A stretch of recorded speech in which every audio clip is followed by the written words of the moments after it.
All right, let's turn our attention to Spain versus England. The final is here. I know, Ari, you picked Spain to win, so you're sitting over there along with Carly and plenty of others. They were at the top of my power rankings for never made it. For a number of power rankings for a number of weeks. And this is a matchup that is interesting because of the very different types of paths that both of these teams have taken. Spain, to your point, when you talk about identity, in 4 years, they have emerged as a team with an absolute identity. You know exactly what you are going to see. They do it well, but they are also ruthless in terms of scoring goals. They're not completely pragmatic. And they're not completely romantic, excuse me. They can get pragmatic if they want to. Then you have England, who every single game this tournament we said, yeah, but this, and they're not doing this, and it really wasn't their best game, and yet they find a way to just roll on. And there seems to be a feeling with England that this is their moment. This is their time. And I've talked a whole lot about it. I'll talk a little bit about it. Painful for you, though, right? It's absolutely painful. I'll start with you, Ari.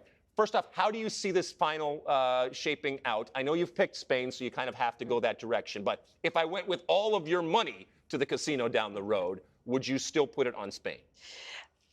Nah, even though I'm wearing the red jumper, I think England might have this little extra to overcome it. And I think they have the better coach. I think Serena Wiegmann is better in adapting throughout the game to make changes that, in fact, it has an impact into the style of play.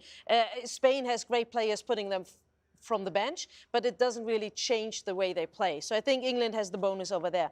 What is so great for me to see, and talking about a European perspective, we have a European final again. We have Sweden finishing up in the 3rd place. So that really shows the high quality that is played in Europe. And I think it's a match we all can just look forward to. As a neutral fan, I think it's going to be an awesome match, great matchups. We have young stars like Laura James, Parallel, or all those in the making. They're going to shine on this World Cup stage, and I can't wait to watch the game. And all my money, no, but only a little bit, still stick with Spain. All right. So if it's Stu's money, you're definitely putting on Spain. Definitely on Stu, what are you putting it on? I would be putting my money on England. You would? I think defensively they're a better team, and I look over the course of the tournament, and Spain got absolutely ripped apart by Japan. I don't think England will play in the same way, but that would give me a little bit of concern. Speed at the back. England's good on counterattack. I think I love the idea from a neutral perspective. I think both teams are going to play. So you're not going to see one team sitting back. They're both going to want a ball. But I do also give the nod in tactically and coaching-wise to Wiegmann. So I think she'll come up with a plan to neutralize Bonmati. I think England's 3 at the back. Millie Bright's been sensational. Yeah. Greenwood's been excellent. And it's amazing. We come into this tournament where both of these teams have lost. Spain are missing, 13 players that didn't come. Frank Kirby, Williamson, you'd name it down the line for England. They're not here, and then both these teams are in the finals. So I do agree with what you said on air, that I think we do have the best 2 teams at this tournament in the final. But I give the nod to England, even though I feel like even off the benches, they both have, equally good options. But defense wins finals, man. All right, so both of these people are putting all of their money on, if they have to win, on England. What about you, Mosse? I lean Spain because I think they're the better team and I'm enamored of the way they play. But I will say I do think England has the edge when it comes to intangibles. They're a better coach. They know how to win. I keep going back to that quarterfinal at the Euros where Spain played them off the field for 80 minutes. Should have been up 3 or 4-0, but we're only up 1-0. England nick an equalizer and then ended up winning it in extra time. So yeah, I'm picking Spain, but it would not surprise me at all if England won this match. I do want to speak to Ari's point about Europe. The very first podcast we did out here, we were talking about what the overarching themes were of this tournament. And I said one of them for me was whether Europe could finally cash in on the World Cup stage. I keep bringing this up because it's one of the few intelligent things I've ever said. Highlight. We'll be the judge of this. We've seen tremendous growth at club level in Europe. And in the last World Cup 2019, 7 of the 8 quarterfinalists were European.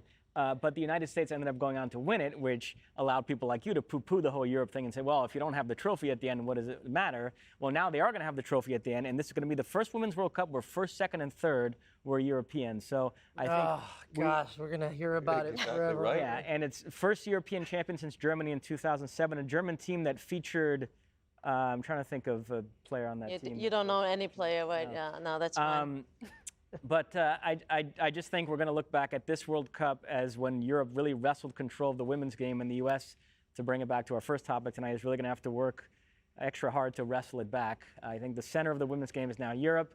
But as to the final, I will lean Spain. I've been going back and forth on the Lauren James thing. I'm curious what the three of you About think. whether to start her? Yes, because she was unplayable early in this tournament. I think England might need that element in this match. I don't know. I mean, you could argue for saving her as a second-half sub, but then you don't know. You might get to the second half down 2-0, and it might be too late.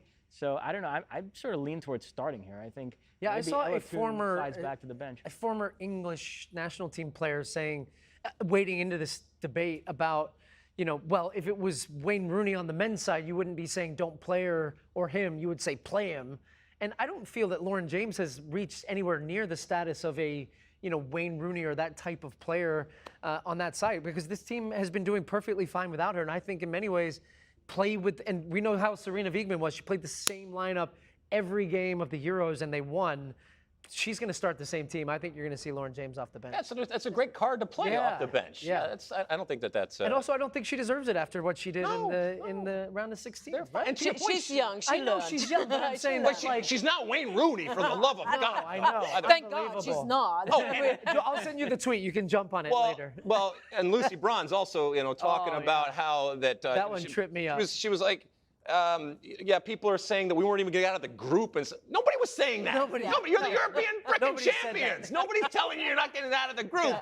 Oh, yeah, whoever wins this final, if it's England, to win the Euros and the World Cup in back-to-back years is quite the achievement. And then if it's Spain, they would be the holders at the World Cup at senior level, under 20 and under 17, which is remarkable.